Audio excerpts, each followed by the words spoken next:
Good morning, Giants. I want to start off this day talking about, again, intense emotions and how to handle these and how to shift your life. I watched a live video yesterday. There was a gentleman that has been following me that did a live and was going through some crazy intense emotions. He was fighting with his mom online. Mentioned that he hated it and he was sick of it and this is bullshit and I want to die. And I just sat there and all I could do is watch. And I just thought, just observing him and this situation all live. And I know that emotion. I know that feeling. It's so familiar to me. That feeling of being stuck.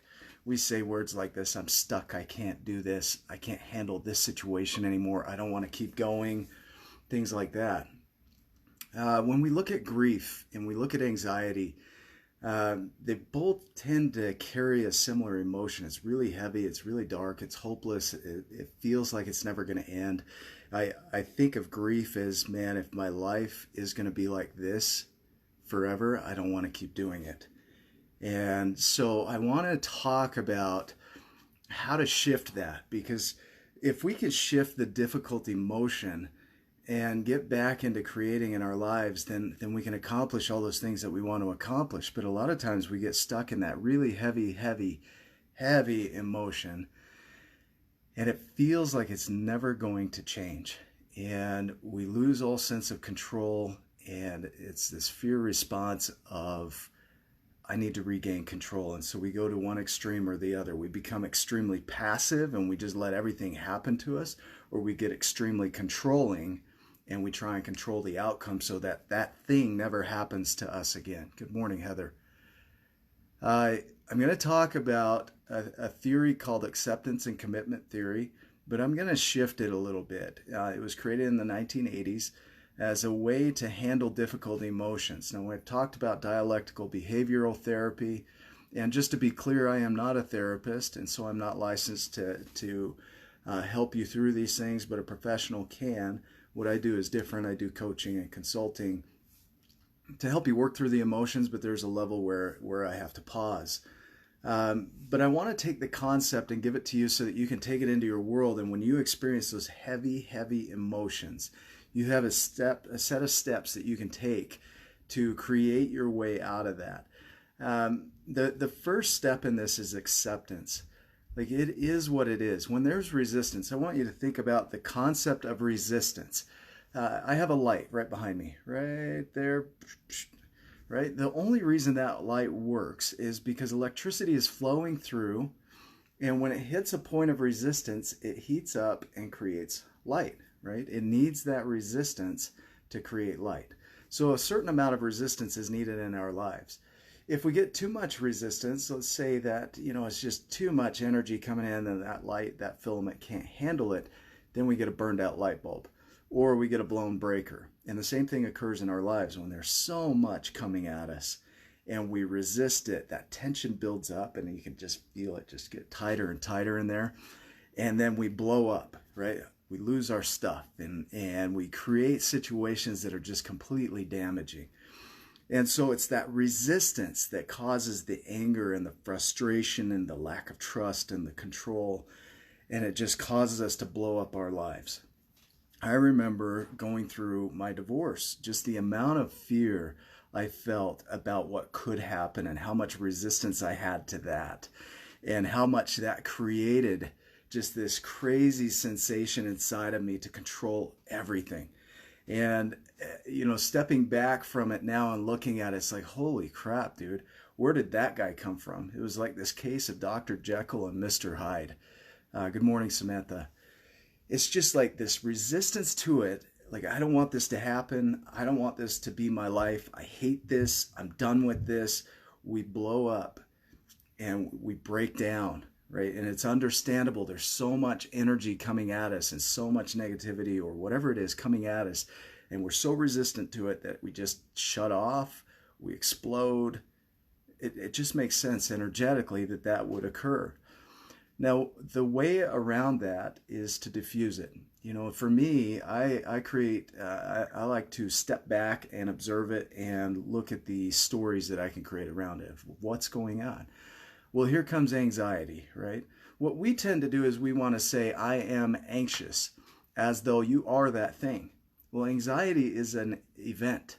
It's a chemical response in the body that floods the body with adrenaline and cortisol. And we tend to say, well, I am that.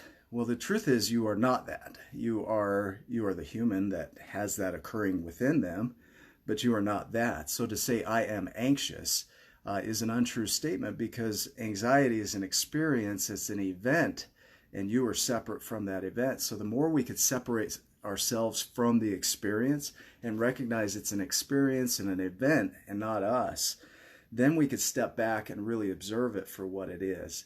I use the analogy a lot of the bus, driving the bus and having passengers on the bus, and anxiety is one of those passengers on the bus. It's not me. I look at myself as I'm the driver of the bus, of all of this that's going on, and I can allow anxiety to be on there. Good morning, Tiara, Leo. Good to see you guys. What we need to do is separate out and just say, I am me, this. But I am me experiencing anxiety. I am me experiencing depression. I am me experiencing intense anger or emotions. And those things are experiences or events separate from me. So here's anxiety again. Diffusing it is just allowing it to be present, allowing it to flow through and not resisting it, and letting it just be there. Our resistance to it, not wanting it to be there, creates more tension, and it creates more of it, which is what we're trying to shift. Now, in that diffusion, what we want to do is try and get our brain back. So when the adrenaline floods through our body, it shuts our brain down. It's designed for that. There's nothing you can do to stop that. When your adrenals fire and your amygdala says, hey, we're in danger, it's going to fire the adrenaline through your body so quick you won't even know what's going on. You're going to wake up in a state of fear. You're going to be startled, and it's out of your control. Your brain literally shuts off to survive. And so what we need to do is get back into our brain. And so this is called being present, being mindful. They say meditation is helpful for that. I got to tell you, for me, meditation has not been helpful for that. If I try and meditate, I get more agitated. And in fact, it makes me think about the problem more than I want to. And so for some people, meditation works. So to have it as this blanket statement of everybody needs to meditate, that doesn't work for me. What works for me is getting consciously active into something I want to create. Work, for example. I have a job that is highly demanding, and I have people that it's a little bit chaotic because people will show up in my office unexpected, unannounced, and I've got to address that situation. Well, the positive of that is by putting myself in that situation with that person, I'm no longer thinking about my internal issues. I'm thinking about that person. So there's some benefit to that. That's a positive thing. It's not a denial or an avoidance of it. It's more of, I'm going to put myself into this world right now and be attentive here, which gives me a pause from the other thing, which allows me a space to create and get my brain back so that I can function. And so let me go back through that real quick. So allowing it to be present, accepting it, so not resisting it. So when you're feeling anxious or depressed or these intense, heavy emotions, is to be okay with it being there, to not identify it as who you are, but to identify it as something you are experiencing instead. To diffuse it, it's just anxiety. There's anxiety. I like to use the names with the Tiger King out right now. There's Carol Baskin. There's Joe Exotic, right? Back at it, back tearing me down, making me feel like crap today. But it's outside of me. Do I want to listen to them? Are they just passengers on the bus, or do I want to identify as them? I want to take these emotions and make them separate, make them comical, make them separate from me so that they are not me, if that makes sense. The next thing you want to do is you want to create a purpose. And I keep hearing people say that you need to find your purpose, and I'm opposed to that, because what I learned from a good friend of mine, Grant Thompson, before he passed away, is that you create your purpose and you don't have just one. You might have multiple purposes throughout your life. He was incredible at getting people to learn. He loved learning, so he was called the King of Random on YouTube. He passed away last year, but he and I had a conversation, and he was like, man, I went through all this stuff and I'm feeling a little down. I feel like I've accomplished all these things, like I've accomplished my purpose.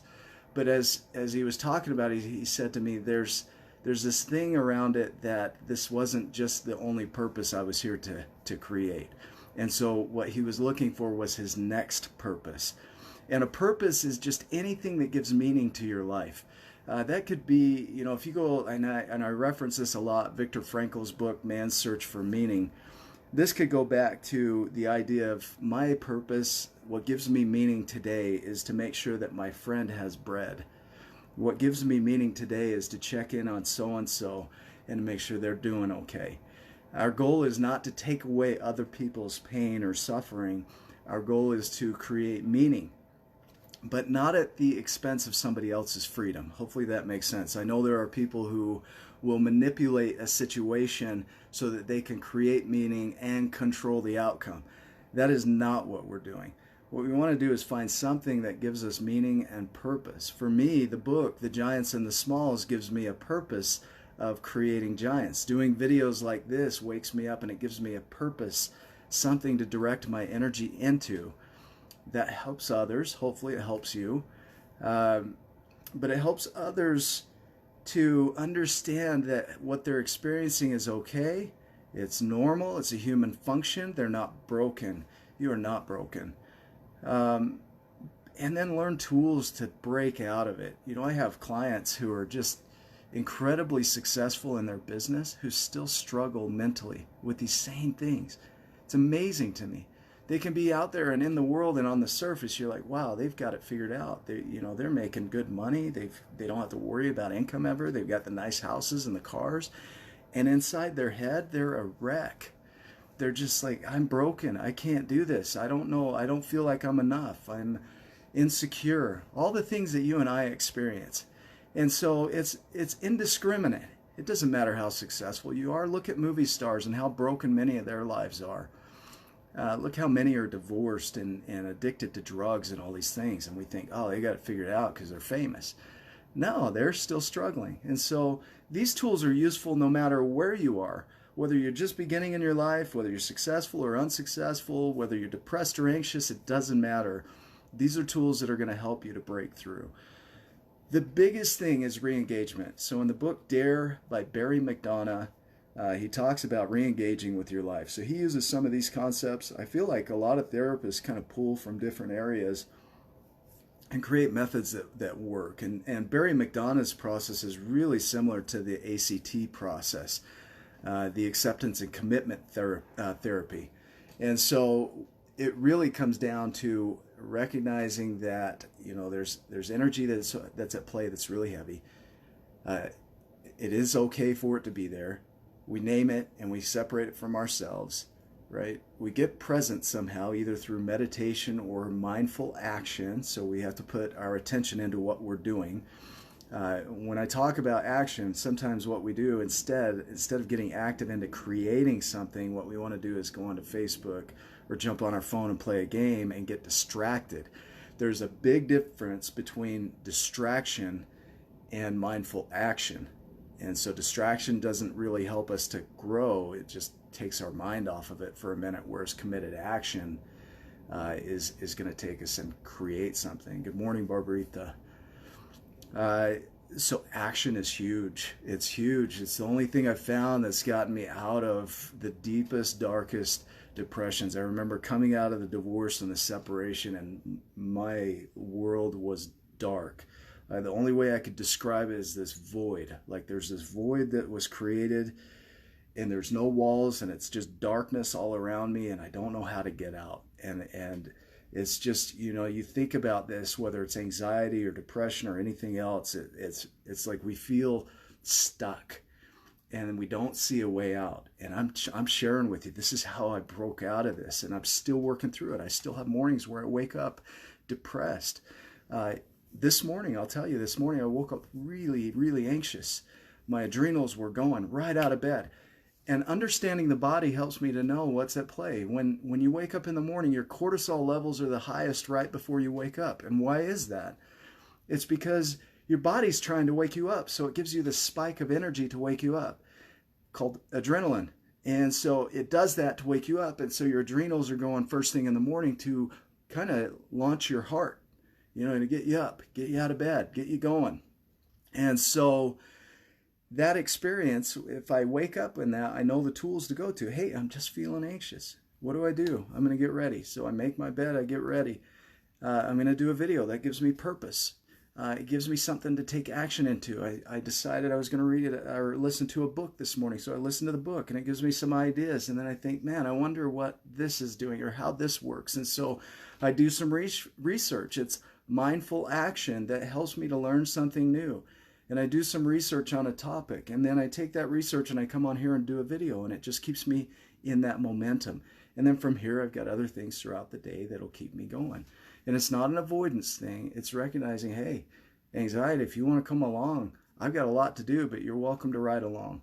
I don't need you to go away. I don't need to chase you away. You can be fully present, but I've got things to do. Just to be clear, this is my bus in the analogy. I'm driving. You're a passenger. So if you want to come along, you could sit in the back. And if you want to scream and yell and all that stuff, that's fine. But you do it back there. Okay? So Tiara, take these suggestions, look at them. It's okay for you to feel defeated. It's okay for you to feel anxious and depressed and sad and hopeless and all these things. It's okay for that to be present. Because you're experiencing does not mean you are them, if that makes sense. So don't resist it. Allow it to be present. Get into action. Create a purpose of some sort. Something that gives you meaning for life, and re-engage with your life even with those present. I mean, these are the tools to get you out of it. What you create from there is up to you. What you do with the next steps is up to you. And so I just, I think that's it. I don't think there's anything else to do other than to separate yourself from the experience. The anxiety is not who you are. The depression is not who you are. The feeling stuck is not who you are. The fear that we feel around the coronavirus is not who you are. It's an experience. It's an event.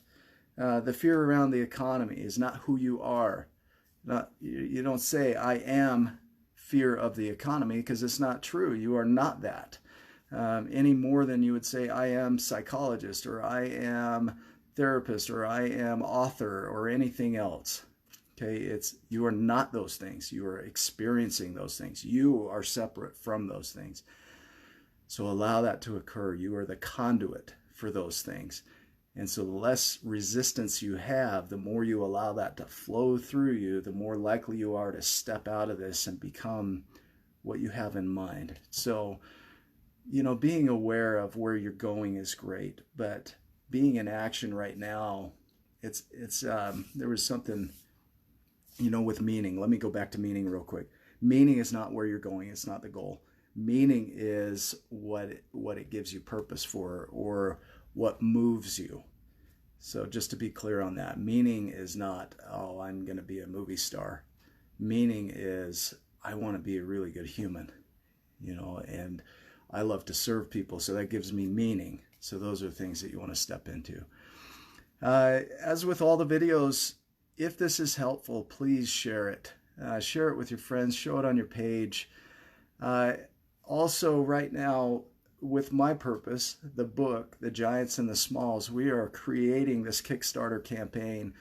I have 14 days left to fund that. If it drives you and it inspires you to support that, please do. And if it doesn't, please don't. It's okay for you not to. But the whole concept there with the giants and the smalls is that we all have that potential in us to create and be giants. And so that's the whole meaning for this, is to teach our kids and ourselves that we have giant potential and to step into that. watch for our show this weekend. We got a great guest on Wake Up with Giants TV this coming Sunday, so hopefully we'll see you there. I'll keep doing these videos. In about an hour or so, I'll be reading a book, my book, online to children's hospitals. With kids not being able to receive visits, this is a way to give back. If you have a book that you wrote and you want to do that, message me and I'll get you the information on that too. But man, you think about all the changes that have occurred, and all these kids used to get visits at the hospital. They don't get that anymore. And a good friend on Children's Book Authors Group created a way for them to still get visits just through video. I mean, I think it's amazing. So in about an hour, I'll be doing that. Just for you, as you're watching this video, just think, I'm going to have a difficult emotion. I'm going to recap here.